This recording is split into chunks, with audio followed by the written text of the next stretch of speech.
Welcome back. Just 3 days to go until the election day in the United States. Polls indicate the presidential candidates are still virtually tied in the critical swing states that will decide the election. For more, let's go across to Voice of America correspondent Jessica Stone, who's joining us on the broadcast. She's joining us from Washington, D.C.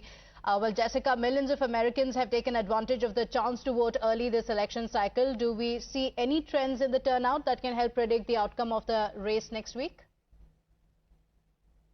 Well, so far, more than 66 million Americans have now voted early, that number going up by the day, and I was one of them voting in Virginia today.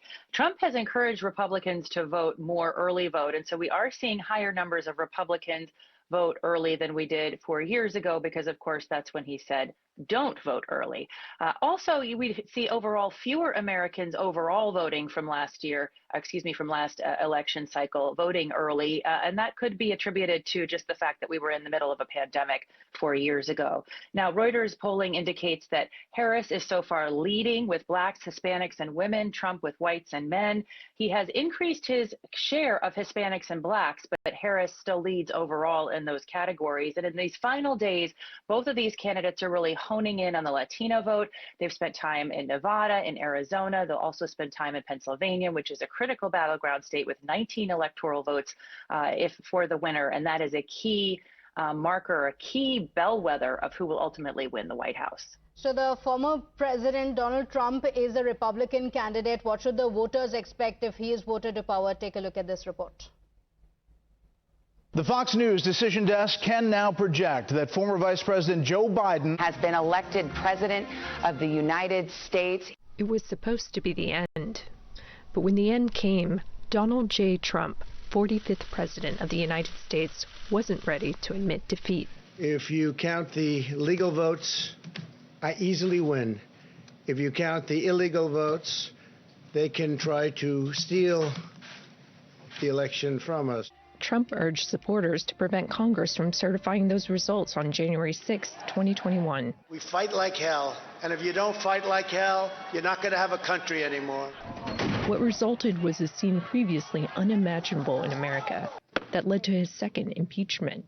Trump's unwillingness to take no for an answer was on brand for a man who has always spurned convention. I think what you see is somebody who has incredible confidence in his own intuition. Russ Mutner and Suzanne Craig are New York Times investigative reporters and co-authors of Lucky Loser, an unflattering look at how Trump fashioned himself into a self-made billionaire. He has not, since the early 80s, really trusted people who have subject area expertise in almost anything. He will always overrule them to make things the way he wants them to turn out. Trump's buildings were emblazoned with his name in large gold letters, a brash display of his ambition and self-promotion. He was worth $200 million when he would talk. There was an interview he gave to the New York Times, and that grew to $1 billion when he was talking to 60 Minutes a decade later. Trump excelled at drawing attention and cultivating a brand for himself as a deal maker. He made millions licensing his name. But behind the success were troubles.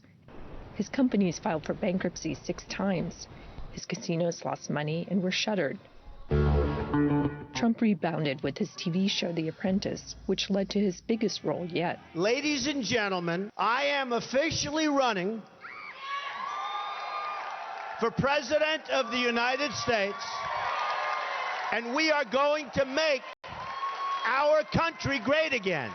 Unapologetic and unfiltered, Trump was a polarizing nationalist candidate. When Mexico sends its people, they're not sending their best. They're bringing drugs, they're bringing crime, they're rapists, and some, I assume, are good people. As president, Trump appointed 3 Supreme Court justices who helped overturn federal abortion rights. The U.S. death toll now above 150,000. In early 2020, the COVID-19 pandemic tested Trump. He fast-tracked the development of life-saving vaccines, but he also appeared to suggest that scientists study injecting bleach to kill the virus.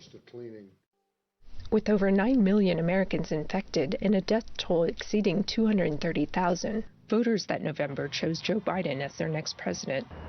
Out of office, Trump faced multiple criminal indictments and is the first former president to be a convicted felon. And yet, he has never been more popular than he is now. surviving 2 assassination attempts this year has only strengthened the bond between him and his supporters. God has a plan for Trump, and he absolutely was spared for some purpose and reason, and hopefully it's to become the 47th president. American politics has never been the same since Donald Trump entered the field, and the man who once co-authored The Art of the Comeback may now be engineering one of the biggest in American history. Tina Trin, VOA News, New York.